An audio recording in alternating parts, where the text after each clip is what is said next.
El nombre de Cristóbal Colón seguro que nos suena a todos, ¿verdad? Es una de esas figuras históricas que estudiamos en el cole. Pero, ¿y si la historia que nos contaron, la del valiente explorador, se deja fuera la parte más importante de todas? Vamos a ver por qué recordamos a Colón y la razón quizá no es la que la mayoría piensa. Y esta es, digamos, la pregunta del millón, porque la respuesta lo cambia absolutamente todo. La clave no es quién llegó primero, sino quién consiguió conectar el mundo para siempre. Porque, a ver, antes de Colón hubo otros. Casi 500 años antes, de hecho. Los vikingos, con Leif Erikson a la cabeza, llegaron a Norteamérica. Montaron allí un pequeño asentamiento al que llamaron Vinland, la tierra de las vides. Y de esto tenemos pruebas arqueológicas, o sea que no es ninguna leyenda. Pero su historia, bueno, se desvaneció. Esa conexión no duró. Entonces, ¿por qué la de Colón sí? Para entender la fama de Colón, primero tenemos que viajar a la Europa del siglo XV y entender el problemón económico que tenían encima. Porque esto no iba de gloria o de aventura, iba de dinero. De muchísimo dinero. Y aquí es donde empieza todo. Cuando el Imperio Otomano conquista Constantinopla, se hace con el control de lo que era la principal autopista comercial del mundo, la Ruta de la Seda. Y claro, de la noche a la mañana, el grifo del comercio con Oriente se cerró para casi toda Europa. Y este gráfico lo deja clarísimo. La diferencia es brutal. Con la ruta de siempre controlada por los otomanos y sus impuestos, el precio de algo tan básico como la pimienta se disparó por las nubes. Lo que ya era caro se convirtió en un lujo casi inalcanzable. Europa necesitaba una nueva ruta, y la necesitaba ya. Pero ojo, que las especias no eran un simple capricho de ricos. Eran, por así decirlo, la tecnología punta del siglo XV. Como vemos aquí, hacían de nevera para conservar la comida, de farmacia para curar enfermedades y, por supuesto, eran el Rolex de la época para demostrar poder y estatus. Eran vitales. Y es justo aquí, en medio de esta crisis económica, donde aparece nuestro protagonista con una idea bajo el brazo. Una idea que a la mayoría le sonaba a locura pura, pero que prometía una solución, una solución radical a este problema multimillonario. Venga, vamos a desmontar un mito muy famoso. Nadie en las cortes europeas pensaba que Colón se iba a caer por el borde del mundo. La gente con estudios sabía de sobra que la Tierra era redonda. Eso se sabía desde los griegos.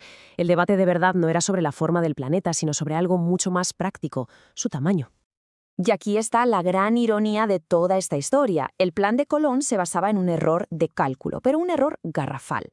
Él creía que la Tierra era casi un 25% más pequeña de lo que es en realidad. Pensaba que Asia estaba básicamente a la vuelta de la esquina. Sus números estaban mal, pero fue precisamente ese error lo que hizo que su plan, que era una locura, pareciera, factible.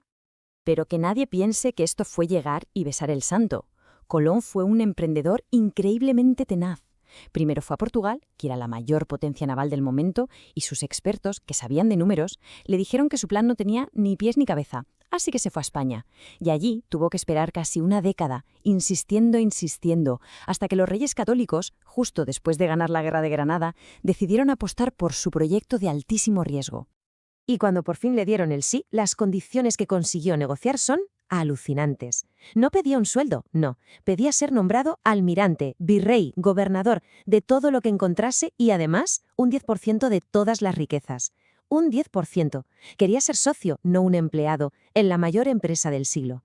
Con la financiación en el bolsillo y el contrato firmado empezaba lo más difícil. Un viaje a través de un océano que en los mapas de la época era un espacio en blanco lleno de monstruos marinos. La tensión, como se puede imaginar, era máxima. 33. Ese es el número.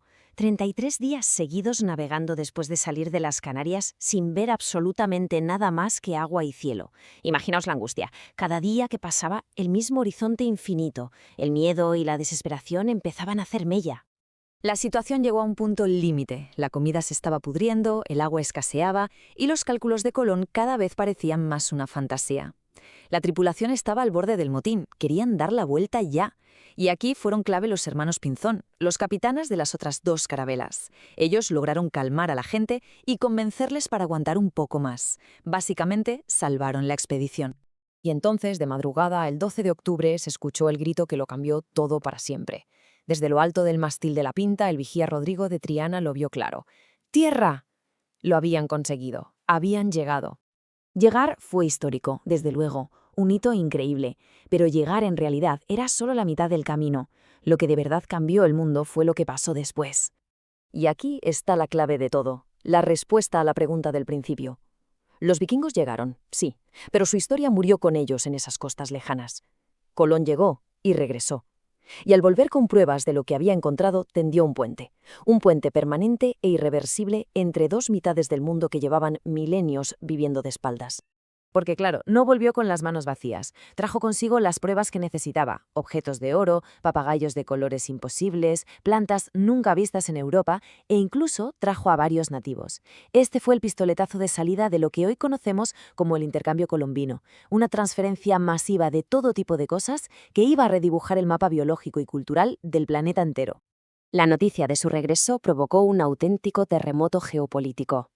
Tanto es así que solo 2 años después, las dos grandes potencias del momento, España y Portugal, se sentaron y, con el Papa de árbitro, se repartieron literalmente el resto del mundo por descubrir. El viaje de Colón no solo abrió una ruta, inauguró la era de la colonización a escala global. Así que, para resumir, el punto crucial es este. Recordamos a Colón no por ser el primero en llegar, sino porque su viaje de ida y sobre todo de vuelta marcó el fin del aislamiento entre los dos hemisferios. Fue el catalizador que forzó el nacimiento de nuestro primer mundo verdaderamente global. Para bien y para mal, el mundo de antes de 1492 y el de después son dos mundos completamente distintos. Y terminamos con una última reflexión. Pensemos por un momento. ¿Qué habría pasado si una tormenta hubiese hundido sus naves en el viaje de vuelta, si nunca hubiera regresado? ¿Cuánto tiempo más habrían tardado esos dos mundos en encontrarse?